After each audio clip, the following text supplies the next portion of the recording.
মসজিদের ইমাম, মুয়াজ্জিন, খাদেম ও অন্যান্য ধর্মীয় নেতৃবৃন্দের মাসিক সম্মানী প্রদান কার্যক্রমের উদ্বোধন করেছেন প্রধানমন্ত্রী তারেক রহমান। আজ সকাল 10টায় রাজধানীর ওসমানী স্মৃতি মিলনায়তনে এই কার্যক্রমের উদ্বোধন করেন প্রধানমন্ত্রী। সরকারের অন্যতম নির্বাচনী অঙ্গীকার বাস্তবায়নের অংশ হিসেবে এই উদ্যোগ গ্রহণ করা হয়েছে।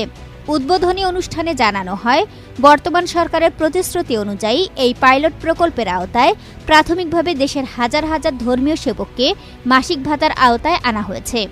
এর মাধ্যমে ধর্মীয় প্রতিষ্ঠানের দায়িত্বশীল ব্যক্তিদের জীবনমান উন্নয়ন ও সামাজিক স্বীকৃতি নিশ্চিত করা সম্ভব হবে বলে আশা করা হচ্ছে।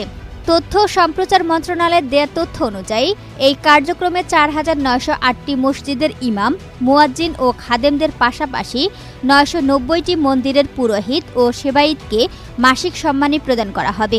এছাড়া ১৪৪টি বৌদ্ধবিহারের অধ্যক্ষ ও উপাধ্যক্ষ এবং ৩৯৬টি গির্জার যাজকসহ অন্যান্য দায়িত্বপ্রাপ্ত ব্যক্তিরাও এই সুবিধার অন্তর্ভুক্ত হয়েছেন।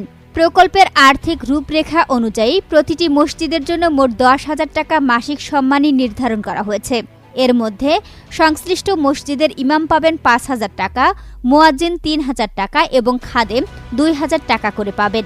অন্যদিকে হিন্দু, বৌদ্ধ ও খ্রিস্টান সম্প্রদায়ের উপাসনালয়গুলোর জন্য প্রতি মাসে ৮,০০০ টাকা করে বরাদ্দ দেওয়া হয়েছে। এর মধ্যে মন্দিরের পুরোহিত ৫,০০০ টাকা এবং সেবায়েত ৩,০০০ টাকা পাবেন। একইভাবে বৌদ্ধবিহারের অধ্যক্ষ ৫,০০০ ও উপাধ্যক্ষ ৩,০০০ টাকা এবং খ্রিস্টান চার্চের পালক বা যাজক ৫,০০০ ও সহকারী যাজক ৩,০০০ টাকা করে সম্মানী পাবেন। উদ্বোধনী অনুষ্ঠানে সরকারের পদস্থ কর্মকর্তা এবং বিভিন্ন ধর্মের শীর্ষস্থানীয় প্রতিনিধিরা উপস্থিত ছিলেন।